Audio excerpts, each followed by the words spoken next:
Hi friends, ಎಲ್ಲರಿಗೂ ಸರ್ಗಮ್ಸ್ ನಳಪಾಕ YouTube ಚಾನೆಲ್ಗೆ ಸ್ವಾಗತ. ಇವತ್ತಿನ ರೆಸಿಪಿ ಮಟನ್ ಖೈಮಾ ಉಂಡೆ. ಮಟನ್ ಖೈಮಾ ಉಂಡೆ ನೋಡಿ ಎಷ್ಟು ಚೆನ್ನಾಗಿ, ಎಷ್ಟು ಅದ್ಭುತವಾಗಿ ಬಂದಿದೆ, ಎಷ್ಟು ಚೆನ್ನಾಗಿ ಕಾಣಿಸ್ತಿದೆ ಕೂಡ.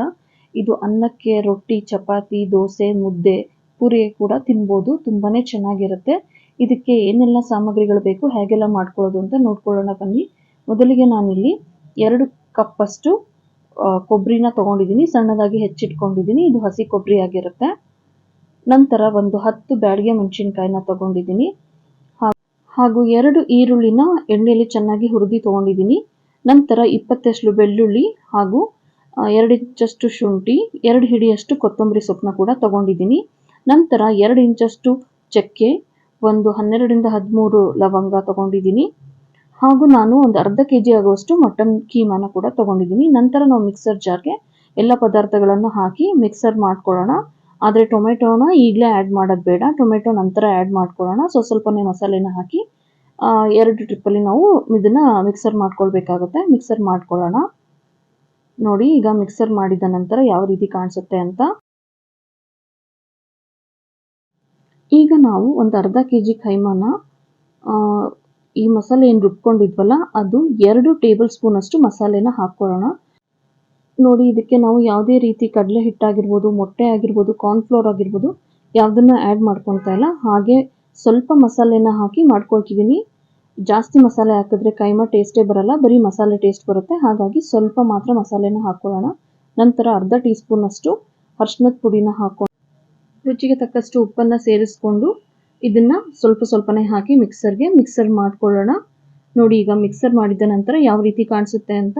ನಾವು ಮೊದಲೇ ಮಸಾಲೆಗೆ ಮೆಣಸಿನ್ಕಾಯಿ ಹಾಕಿರೋದ್ರಿಂದ ಈಗೇನು ಖಾರ ಪುಡಿ ಹಾಕೊಳ್ಳೋ ಅವಶ್ಯಕತೆ ಇಲ್ಲ. ನೋಡಿ, ಈ ರೀತಿ ಚೆನ್ನಾಗಿ ಮಿಕ್ಸ್ ಮಾಡಿಕೊಂಡು ಮಿಕ್ಸರ್ ಮಾಡಿದ ನಂತರ ಯಾವ ರೀತಿ ಕಾಣಿಸುತ್ತೆ ಅಂತ. ನಂತರ ಒಂದೊಂದಾಗಿ ಉಂಡೆಗಳನ್ನು ಮಾಡಿಕೊಂಡು ಇಟ್ಕೊಳ್ಳೋಣ.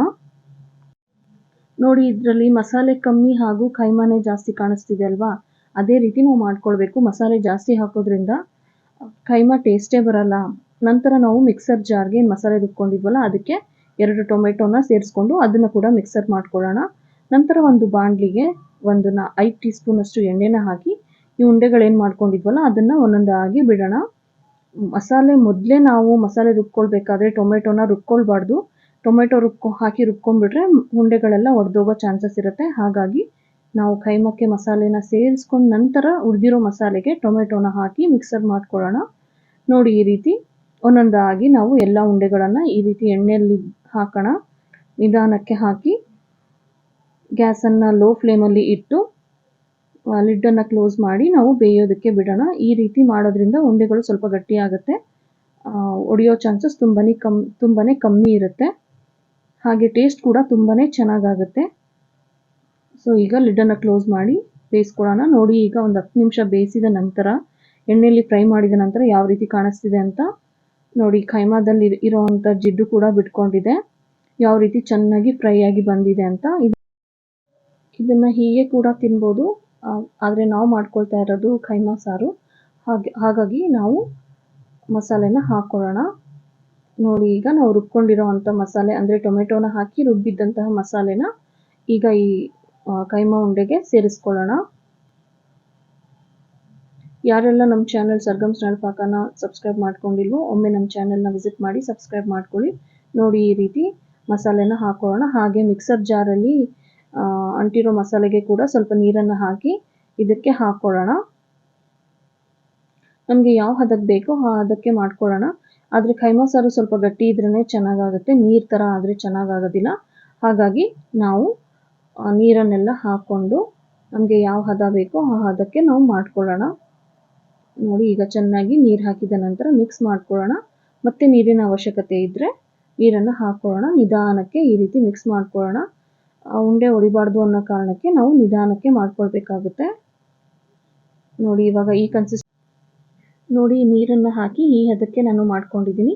ಎಲ್ಲ ಉಂಡೆಗಳನ್ನು ಮಸಾಲೆಯಲ್ಲಿ ಚೆನ್ನಾಗಿ ನಾನು ಬೆರೆಸ್ಕೊಳ್ತಾ ಇದ್ದೀನಿ. ನೋಡಿ, ಚೆನ್ನಾಗಿ ಮಿಕ್ಸ್ ಮಾಡ್ಕೊಳ್ಳೋಣ. ನೋಡಿ, ಈ ಹದಕ್ಕೆ ನಾನು ನೀರನ್ನು ಹಾಕಿ ಸೆಟ್ ಮಾಡಿ ಇಟ್ಟಿದ್ದೀನಿ. ನಂತರ ನಾವು ಲಿಡ್ಡನ್ನು ಕ್ಲೋಸ್ ಮಾಡಿ ಒಂದು 5 ನಿಮಿಷಗಳ ಕಾಲ ಕುದಿಯೋದಕ್ಕೆ ಬಿಡೋಣ. ನೋಡಿ, ಈಗ 5 ನಿಮಿಷ ಆಗಿದೆ. ನೋಡಿ ಯಾವ ರೀತಿ ಬೇಯ್ತಾ ಕಾಣ್ತಿದೆ ಅಂತ.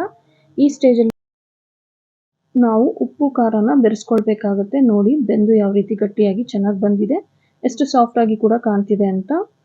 ಈಗ ನಾವು ರುಚಿಗೆ ತಕ್ಕಷ್ಟು ಉಪ್ಪನ್ನು ಹಾಕ್ಕೊಳ್ಳೋಣ. ನೋಡಿ, ಬೆಂದ ನಂತರ ಉಂಡೆಗಳು ಕೂಡ ಒಡ್ಕೊಂಡು ಹೋಗಿಲ್ಲ. ಸೊ ಹಾಗಾಗಿ ಕಡಲೆ ಹಿಟ್ಟಾಗಲಿ ಅಥವಾ ಕಾರ್ನ್ಫ್ಲೋರ್ ಆಗಲಿ ಏನೂ ಹಾಕ್ಕೊಂಡೇ ಮಾಡಿರೋ ಅಂಥದ್ದಿದು. ಮತ್ತು ರುಚಿಗೆ ತಕ್ಕಷ್ಟು ಉಪ್ಪು ಹಾಗೂ ಒಂದು 2 ಟೀ ಸ್ಪೂನಷ್ಟು ಖಾರದ ಪುಡಿ ಹಾಕ್ಕೊಳ್ಳೋಣ. ಹಾಗೂ 1/4 ಟೀ ಸ್ಪೂನಷ್ಟು ಅರಿಶಿನದ ಪುಡಿನ ಕೂಡ ಹಾಕ್ಕೊಂಡು ಚೆನ್ನಾಗಿ ಮಿಕ್ಸ್ ಮಾಡಿ ಮತ್ತೊಮ್ಮೆ ಒಂದು 2 ನಿಮಿಷಗಳ ಕಾಲ ಬೇಯೋದಕ್ಕೆ ಬಿಡೋಣ. ಯಾಕಂದರೆ ಈಗ ತಾನೇ ಖಾರದ ಪುಡಿ ಹಾಗೂ